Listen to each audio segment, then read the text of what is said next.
Hi, my name's JJ and this is the process of tattooing.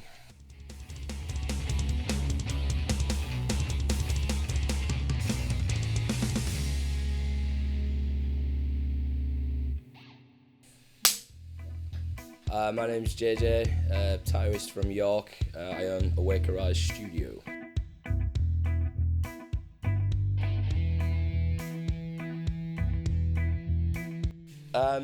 So Ricky came in this morning. He wanted basically a design that he'd seen from a computer game.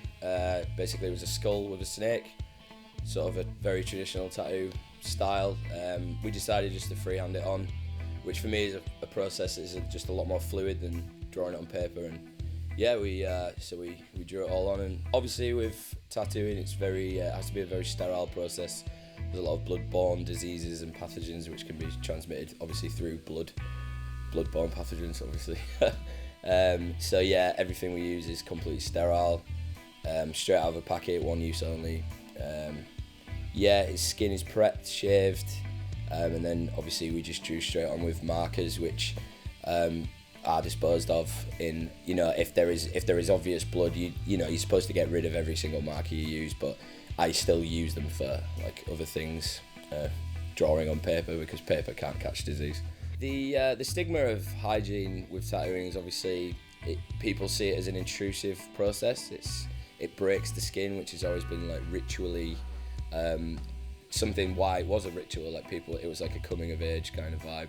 People have this stigma of it smelling and it like smelling like pork and just this whole vibe of it being disgusting, when in fact it's been a ritual that's been used for years, which is probably not as abrasive as piercings or anything like that. It's not quite as bad as everyone thinks it is.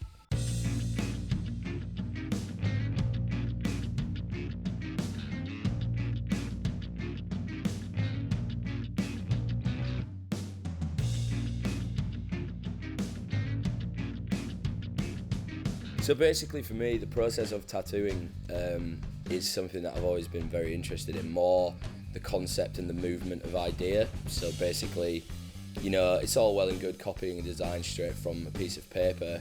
It's the process of tattooing is still the process of tattooing.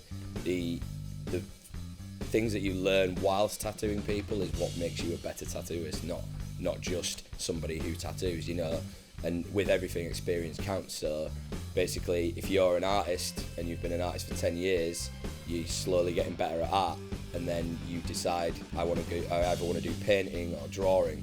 So you go, well, which one do I want to learn the most of? And then obviously the more you go down these avenues, the more you learn about certain things. Tattooing is exactly the same. It's like paint, pencils, tattooing. It's not, tattooing is just another medium. So for me, it's all about the art and the movement of the art itself. For instance, today we drew that tattoo on and it moves a lot better, it looks a lot more fluid with his body, whereas when someone comes in with an idea that they want, it's our job to make it look as good as we can, but then if they want exactly one thing, you've got to do it because that's your job. So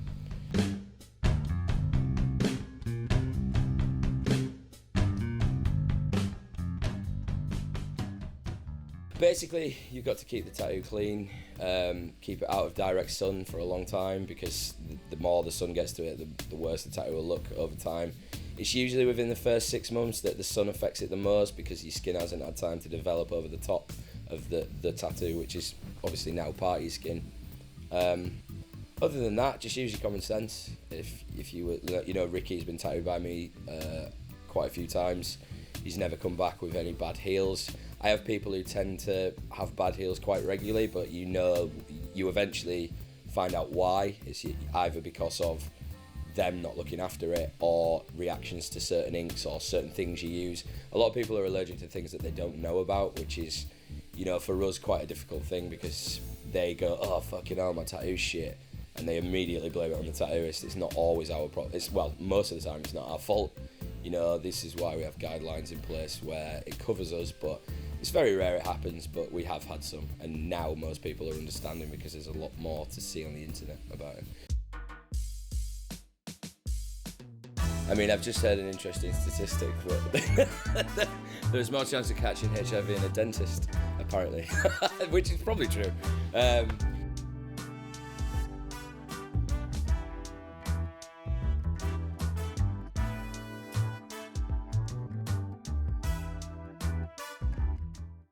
I got this. This was probably one of the last tattoos I got. Had it done by one of my friends in Leeds called Sway.